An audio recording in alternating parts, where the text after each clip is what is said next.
الحمد لله نحمده ونستعينه ونستغفره ونؤمن به ونتوكل عليه ونعوذ بالله من شرور أنفسنا ومن سيئات أعمالنا من يهده الله فلا مضل له ومن يضلله فلا هادي له ونشهد أن لا إله إلا الله وحده لا شريك له ونشهد أن سيدنا وسندنا وحبيبنا وحبيب ربنا وطبيب قلوبنا وأولانا ومولانا محمدا عبده ورسوله أرسله إلى الخلق بالحق بشيرا ونذيرا وداعيا إلى الله بإذنه وسراجا وقمرا منيرا أما بعد فقد قال الله سبحانه وتعالى في كلامه المجيد والفرقان الحميد أعوذ بالله من الشيطان الرجيم بسم الله الرحمن الرحيم إنا أنزلناه في ليلة القدر وما أدراك ما ليلة القدر ليلة القدر خير من ألف شهر تنزل الملائكة والروح فيها بإذن ربهم من كل أمر سلام هي حتى مطلع الفجر وقال صاحب القرآن صلى الله عليه وسلم تحروا ليلة القدر في البتر من العشر الأواخر من رمضان أو كما قال النبي صلى الله عليه وسلم صدق الله مولانا العظيم وصدق رسوله النبي الأمي الكريم ونحن على ذلك لمن الشاهدين والشاكرين والحمد لله رب العالمين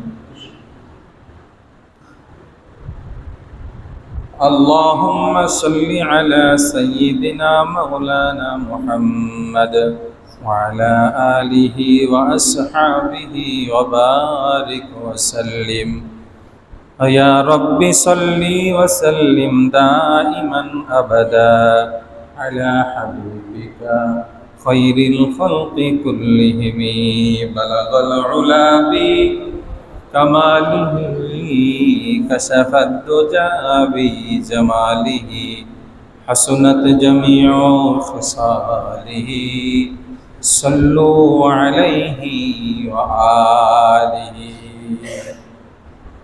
মুআজ্জাজ মুহতারাম হাজিরিন, সর্বপ্রথম সেই মহান প্রভুর শুকরিয়া আদায় করি যিনি আপনাকে আমাকে অত্যন্ত দয়া করে মায়া করে মেহেরবানি করে পবিত্র মাহে রমজানের 26তম রোজার দিবাগত রাত মানে 27শে তারাবি 27শে রমজান অলরেডি শুরু হয়ে গেছে।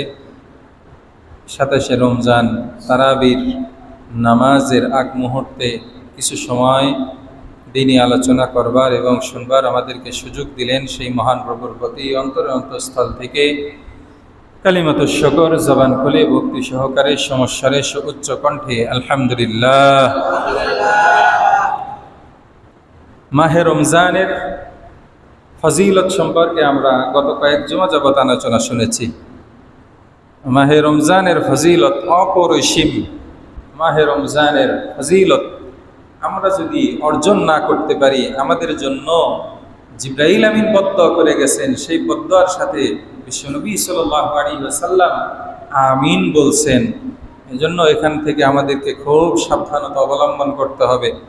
আল্লাহ তাআলা আমাদের সবাইকে সেই বদদুয়া থেকে হেফাজত করেন, আমিন। যে ব্যক্তি মাহে রমজান পাইল কিন্তু নিজের গুনাহ মাফ করাইতে পারল না, সে ধ্বংস হোক, এই দোয়া করছেন জিবরাইল আমিন, যিনি হলেন সাইয়্যিদুল মালাইকা, সমস্ত ফেরেশতাদের সরদার। আর এই দোয়ার সাথে সাথে আল্লাহর নবী সুপারিশ করছেন, আমিন, আল্লাহ আপনি কবুল করেন। দোয়াটা হয়েছে মসজিদে নববীতে। মসজিদে নববীতে পৃথিবীর শ্রেষ্ঠ মসজিদগুলো থেকে 2 নম্বর অবস্থান।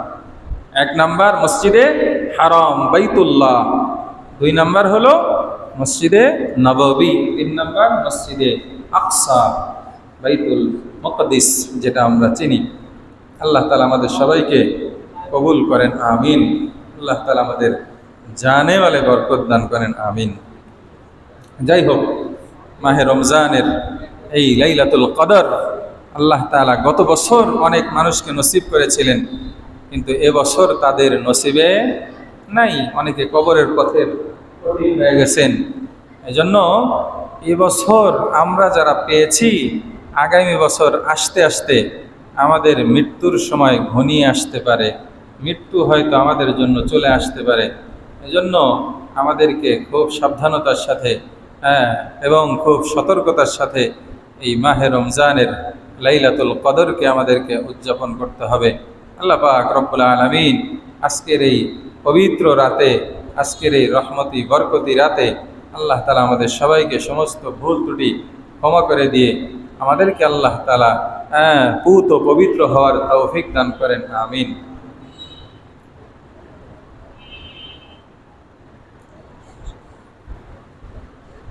লাইলাতুল কদর এটা আল্লাহ তাআলা আমাদেরকে কেন দিলেন? লাইলাতুল কদর আমাদেরকে দিলেন হলো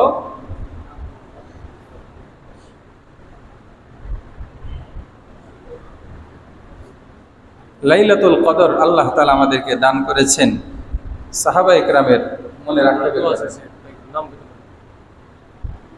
2 জন ব্যক্তি দোয়া চাইছেন, আল্লাহ তাআলা তাদের দিলের নেক মাকাসেদ কবুল করেন, আমিন। লাইলাতুল কদর এটা কেন দেওয়া হলো? বিশ্বনবী সাল্লাল্লাহু আলাইহি ওয়াসাল্লাম একদিন সাহাবায়ে কেরামের সামনে কথা বলতেছিলেন যে, তোমরা জানো নাকি বনি ইসরাইলের ভিতরে একজন ব্যক্তি আছে 1000 মাস যাবত জিহাদ করতেছে, এর ভিতরে একদিনের জন্য জিহাদ সে ছাড়ে নাই, তলোয়ার সে হাতছাড়া করে নাই, জিহাদ করতেছিল এলাই কালিমাতুর জন্য, বেঈমানদের বিরুদ্ধে। সাহাবায়ে কেরাম রিজওয়ানুল্লাহি আলাইহিম আজমাইন একটু মনক্ষুণ্ণ হলেন, হায় হায়, তারা এত দীর্ঘ হায়াত পেয়েছে, এই জন্য তারা এত বেশি আমল করেছে, আমরা হায়াতে এত পাইলাম না, এত আমলও করতে পারলাম না, এরকম আফসোস যখন করতেছে। এই আফসোসের কথা শুনে বিশ্বনবী সাল্লাল্লাহু আলাইহি সাল্লাম চুপ করে বসে আছেন। সাথে সাথে জিবরাইল আমিন এসে বলতেছেন, লাইলাতুল কদরি খায়রুম মিন আলফি শাহর। ও হাবিব, আপনি মন খারাপ করে বসে আছেন কেন? আপনার সাহাবীদেরকে সুসংবাদ দিয়ে দেন। ও আমার সাহাবীরা, তোমরা জানো তোমাদের মন খারাপ দেখে আল্লাহ তাআলা তোমাদেরকে একটা রাত দান করলেন, যেই রাতের ভিতরে কোনো আল্লাহর বান্দা বান্দি যদি যথাযথভাবে আমল করতে পারো, আল্লাহ পাক রব্বুল আলামিন 1000 মাসের ইবাদতের চাইতে বেশি সব তোমার আমলনামায় দিয়ে দিবে। লাইলাতুল কদর খায়রুম মিন আলফি শাহর। এই রাতটা দামি হয়েছে, দামি করেছেন আল্লাহ তাআলা কোরআনুল কারীম নাজিলের মাধ্যমে। পৃথিবীর বুকে আল্লাহ পাক রব্বুল আলামিন যত আসমানি কিতাব নাজিল করেছিলেন, সব আসমানি কিতাব দুনিয়া থেকে, ওই আসমানি কিতাবের রক্ষক নবী রাসূল দুনিয়া থেকে বিদায় নেওয়ার সাথে সাথে ওই আসমানি কিতাবগুলি পরিবর্তন হওয়া শুরু হয়।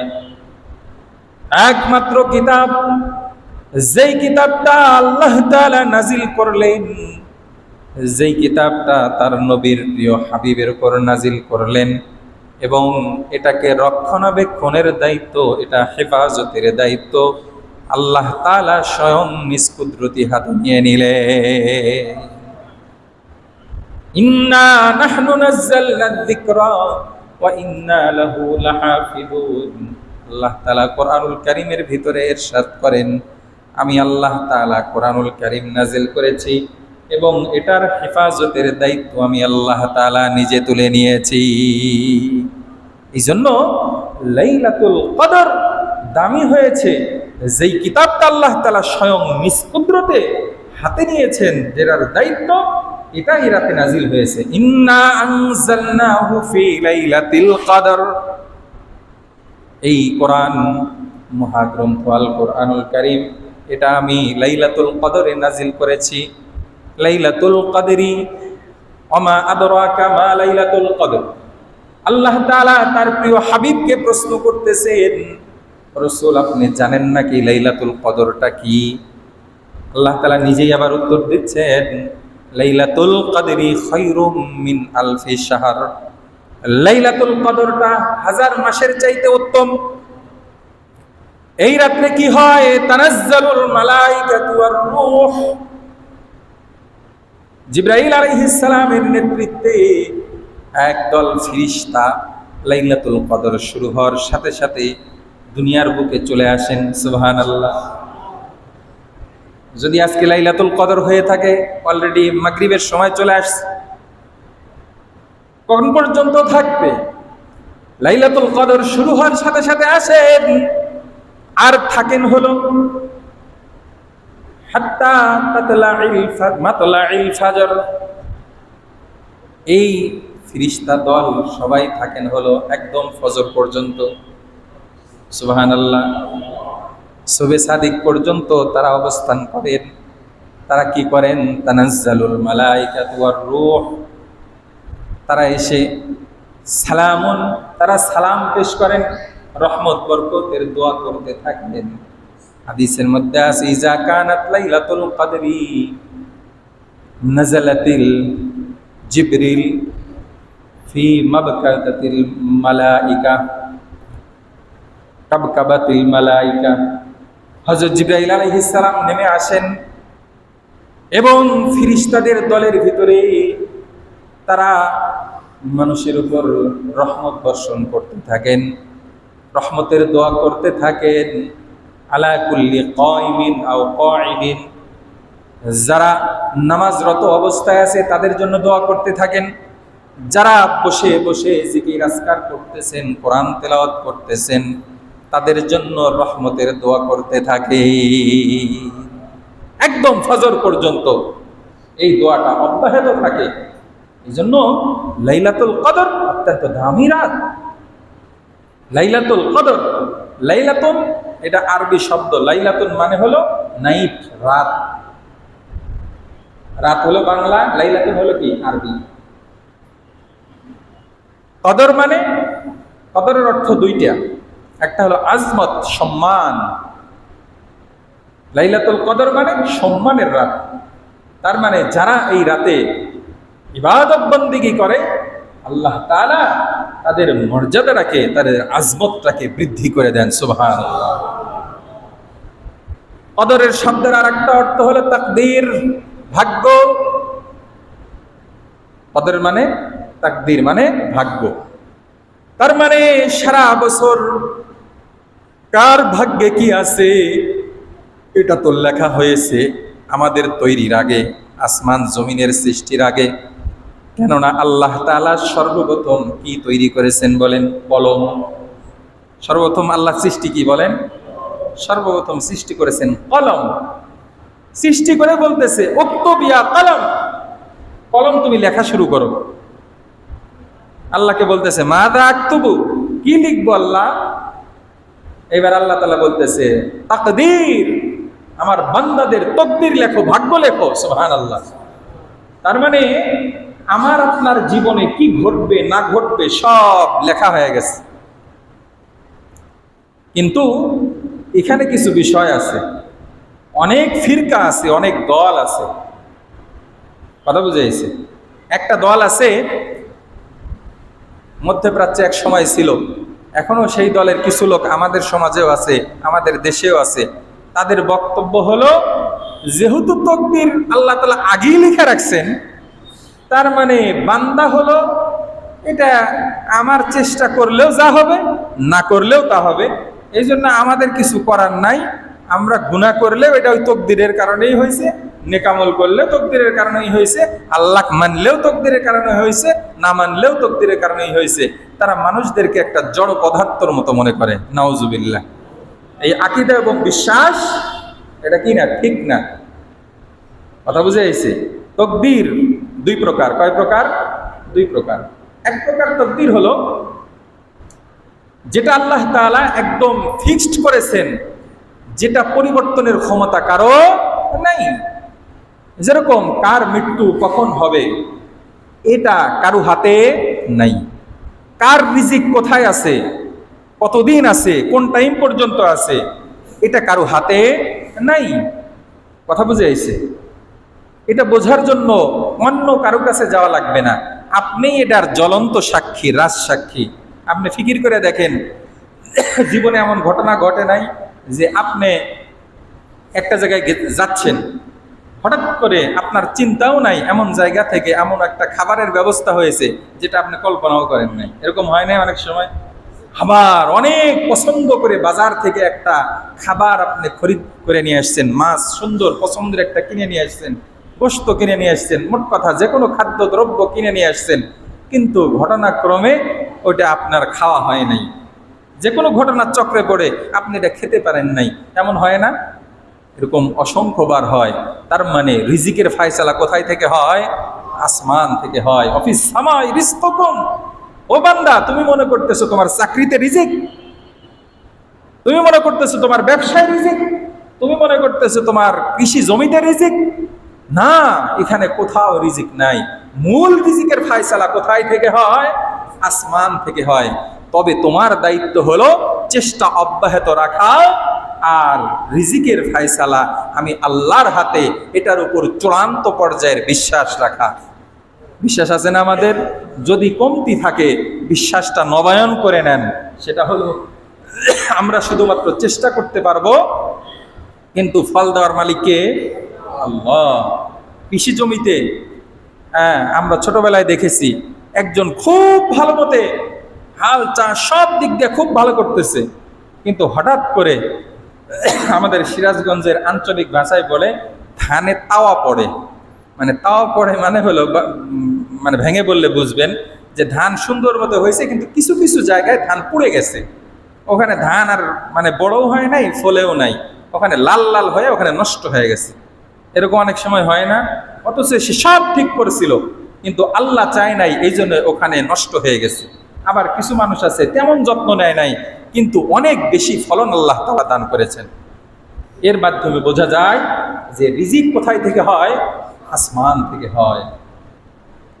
এই জন্য এই বিশ্বাস আমাদের দিলের ভিতরে থাকতে হবে। যাই হোক, আমাদের চেষ্টা আমাদের করতে হবে। আমাদের কি করতে হবে? চেষ্টা করতে হবে। ভাগ্যের উপর সব ছেড়ে দিলে চলবে না। যাই হোক, আল্লাহ তাআলা তাহলে আমাদের সৃষ্টির আগে তাকদীর তৈরি করেছেন।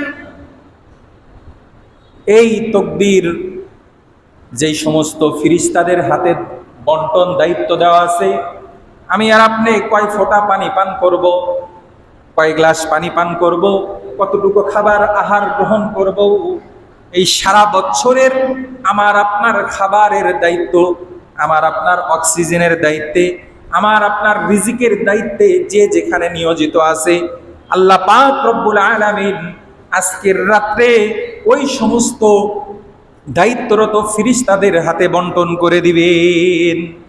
এই জন্য এই রাতকে লাইলাতুল কদর বলা হয়। তাহলে লাইলাতুল কদর এটা কবে বলে, এটা ডেট ফিক্সড না, এটা নির্ধারিত না। এই রাতটা যে কোনো রাত হতে পারে সারা বছরে, এরকম একটা মতামত পাওয়া যায়। কেউ কেউ বলে এটা রবিউল আউয়াল মাসেও হতে পারে, কেউ কেউ বলে রজব মাসেও হতে পারে। তবে ম্যাক্সিমাম উলামায়ে কেরামের মতামত হলো লাইলাতুল কদরটা মাহে রমজানেই পাওয়া যায়, মাহে রমজানেই পাওয়া যায়। তবে চূড়ান্ত পর্যায়ের ম্যাক্সিমাম উলামায়ে কেরামের মতামত হলো শেষ দশকেই পাওয়া যায়। আর বেশিরভাগ উলামায়ে কেরামের, তার ভিতর থেকেও আরো বেশি সংখ্যক উলামায়ে কেরামের মতামত হলো যে লাইলাতুল কদরটা এটা হলো 27শে রমজান হয়। কোন রমজান হয়? 27শে রমজান হয়।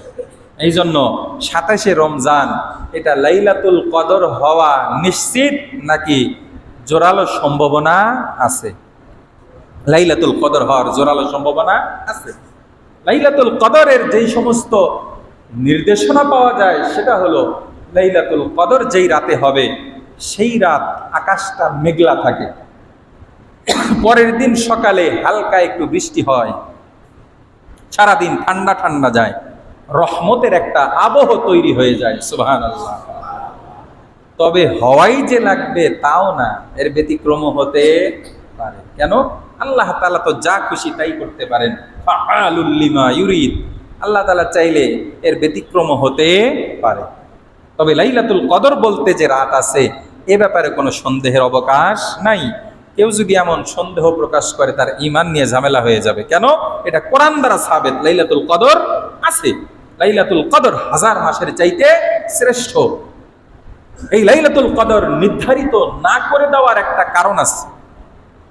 লাইলাতুল কদর নির্ধারিত যদি হয়ে যেত তাহলে এক শ্রেণীর মানুষ তো ইবাদতের মাধ্যমে হাজার মাসের বেশি ইবাদতের মালিকানা অর্জন করতে পারত, বাদ বাকি কিছু মানুষের উপর আল্লাহ কর্তৃক লানত এবং আযাব চলে আসতো। তার কারণ আমি আল্লাহ এত বড় নিয়ামত দেওয়ার পরেও তোরা গ্রহণ করলি না, আল্লাহ যদি রাগ করে তাদের উপর গজব ফেলে দেয়, এই জন্য আল্লাহ নির্ধারিত করে দেন নাই। আপনি খেয়াল করে দেখেন, আমরা তো মোটামুটি নির্ধারণ করে নিয়েছি, বাংলাদেশের সরকার পক্ষ থেকে 27শে রমজান ছুটি ঘোষণা করা হয় না, এটা কিন্তু সরকারি ছুটি। বেশিরভাগ উলামায়ে কেরাম লাইলাতুল কদর এই 27 রমজানই বলে। তারপরেও কি এমন অনেক আল্লাহর বান্দি আছে না যারা এ রাতেও নামাজ পড়ে না? আছেন এরকম কিছু লোক? আছে। তাহলে এদের যেন আল্লাহর পক্ষ থেকে আযাব এসে এরা যেন ধ্বংস না হয়ে যায়, এই জন্য আল্লাহ তাআলা দয়া পরশ হয়ে আল্লাহ তাআলা মেহেরবানি করে আল্লাহ তাআলা তাদের উপর দয়া করে বলে লাইলাতুল কদরটাকে অনির্দিষ্ট রেখেছে। এই জন্য লাইলাতুল কদর যদি পেয়ে যাই তাহলে আমাদের করণীয় কি? তাহলে লাইলাতুল কদরের কোন ডেটে হবে এটা তো মোটামুটি আমরা নিশ্চিত আছি। আমরা তো মোটামুটি কি আছি?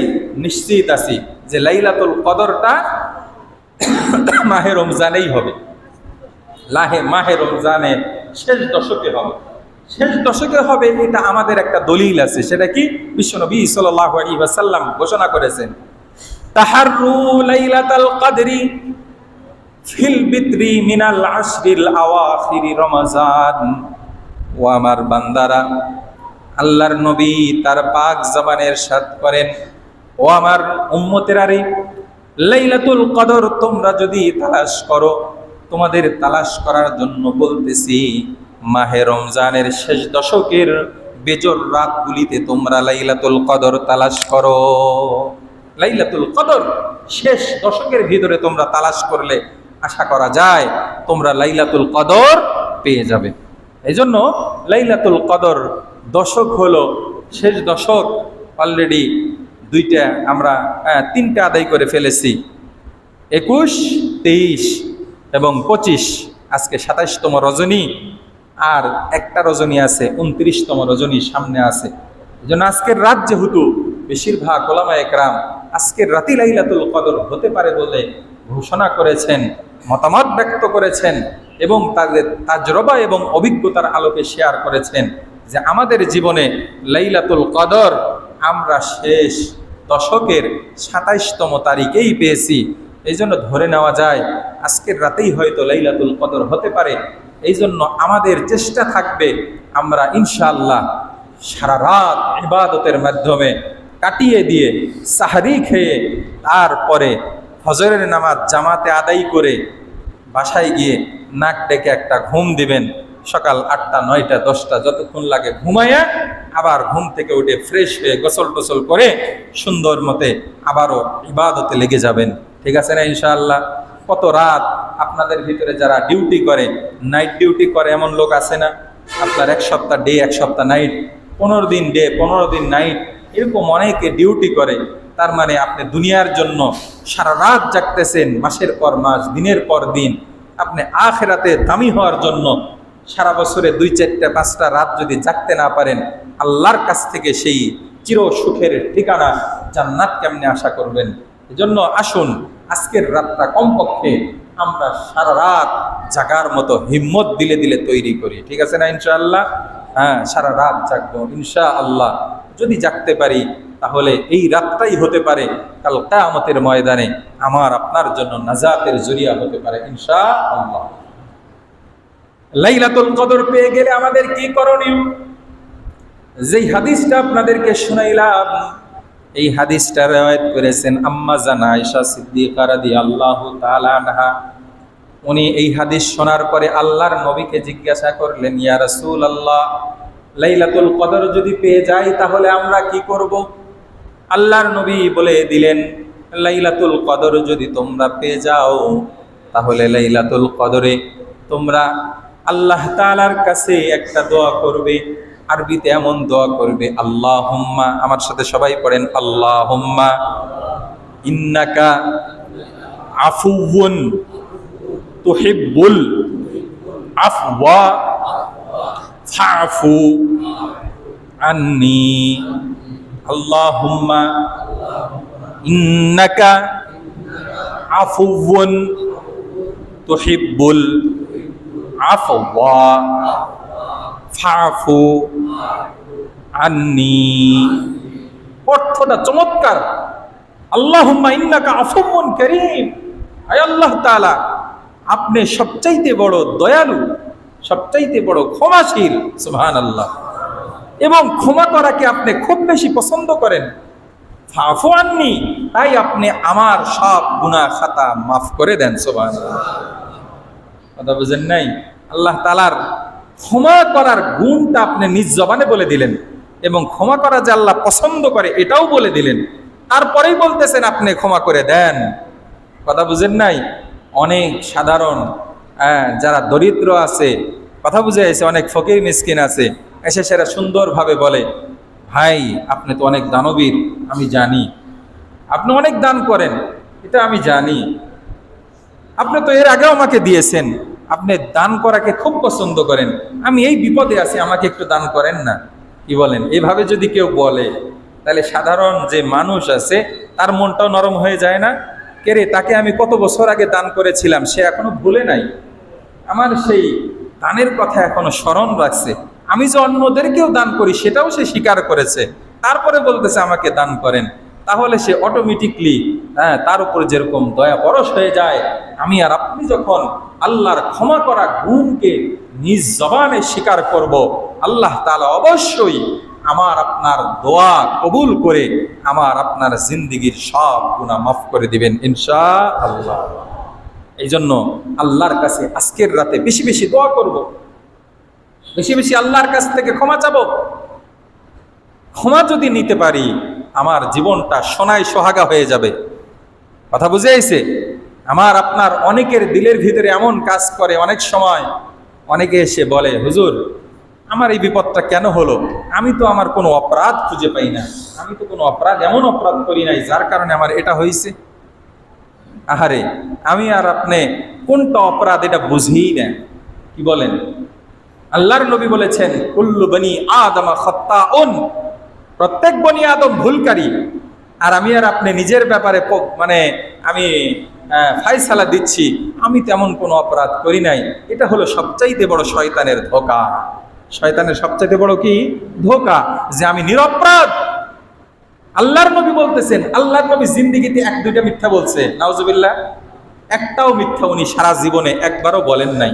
সেই নবী আমার আপনার সবার ব্যাপারে বলতেছে প্রত্যেক মানুষ ভুলকারী, তার মানে আমার আপনার সবার ভিতরে এক দুইটা ভুল থাকবে, এটাই স্বাভাবিক, এটাই হলো মানুষ হওয়ার আলামত এবং চিহ্ন।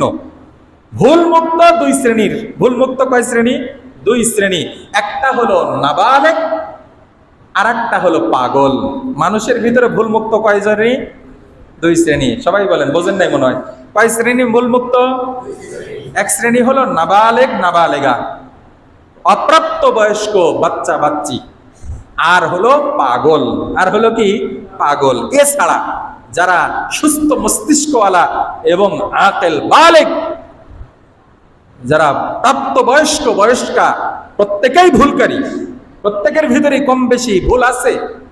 এটা যদি স্বীকার করার মন মানসিকতা ভিতর থেকে তৈরি হয়, অন্তর থেকে, এটা মোলক দেখানো না, আরে আমি তো অনেক খারাপ মানুষ, অনেক ভুল, এরকম অনেক সময় আমরা মুখ দিয়ে বলে ফেলি।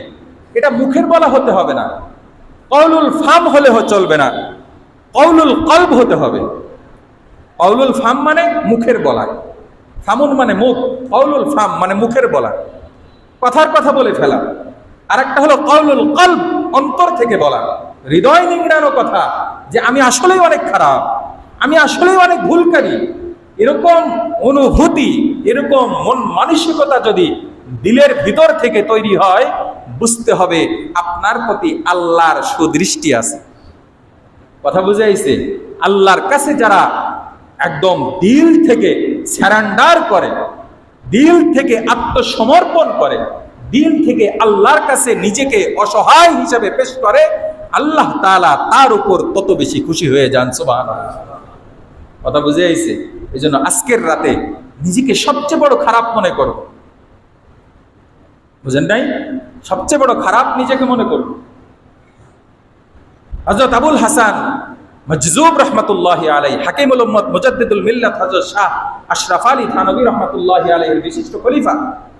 উনি ছিলেন ব্রিটিশ পিরিয়ডে ডিসি ছিলেন। কি ছিলেন? ডিসি, একটা ডিস্ট্রিক্টের প্রধান ছিলেন। অনেক টাকা বেতন ছিল।